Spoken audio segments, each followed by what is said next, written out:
isku duwaha hay'adda maareynta masiimooyinka iyo kaydka raashinka qaranka gobolka Sool Injineer Maxamed Cabdi Jaamac ayaa ka warbixiyay qaabka ay u bixiyaan raashin loogu talagalay gobolka Sool gaar ahaan degmada Laasanood oo loogu talagalay dadka danyarta qaabka ay u bixiyaan oo ay bixisay dowladda Sacuudi Arabiya. waxaan doonayaa inaan idin yara warbixiyo arrimuhu sida ay ahaayeen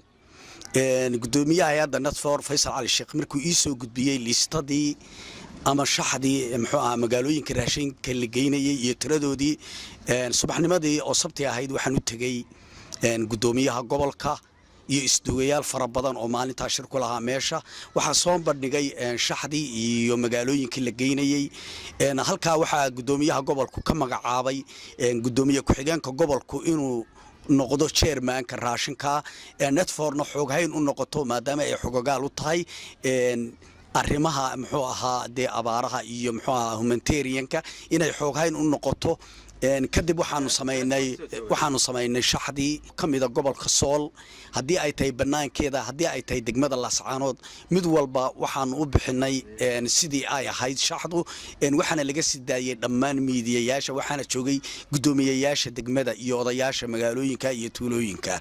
sidoo kale isku duwaha hay'adda maareynta masiibooyinka iyo kaydka raashinka qaranka ee gobolka Sool Injineer Maxamed Cabdi Jaamac ayaa ka jawaabay hadal ka soo yeeray maayarka degmada Laasanood Cabdicasiis Xuseen Tarware oo ahaa illa musuqmaasuqay raashinka loogu talagalay degmada Laasanood eedayna u soo jeediyay hay'adda maareynta masiibooyinka iyo kaydka raashinka qaranka. waxaan doonayaa inaan mar labaad qeexo waxaanu ku wareejinay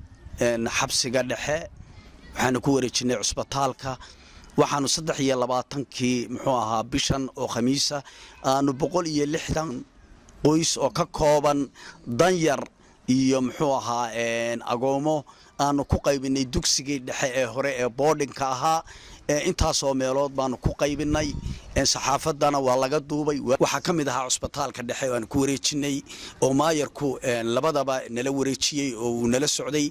markii dambana waxaanu tagnay dugsiga Muuse Yuusuf oo aan ku wareejinay 306 macallin raashinkoodii kadib waxaanu galay inaanu aadno gobolka Xaysimo iyo meelihii kale hadalka maayarka oo aan maanta ka dhageystay saxaafadda runtii wuxuu noqday mid walwal iyo walaac igu abuuray oo sababtoo ay tahay qof mas'uul ah oo jagada haya oo aabihii magaaladan iska dhan in muxuu ahaa arinta oo aan hubaate ahayn oo midiyaha ka sheego isagana waxaan oran lahaa dhammaan dadka muxuu ahaa mas'uuliyiinta inaynan xafiis ka dhigan saxaafadda aynu ka dhigano maamul iyo maareyn iyo muxuu ahaa wax munaaqashaynba xafiisyadii dawliga ahaa oo aynu dib ugu noqo iyagana isku qanarkay maayarku wuxuu sheegay raashinkii loogu talagalay Laasanood in la musuqmaasuqay oo meelaha loogu talagalay la madax maxaad ku beedinaysaa warkaas maayarku kolley anigu waxaan cadeynayaa isuduwa ahaan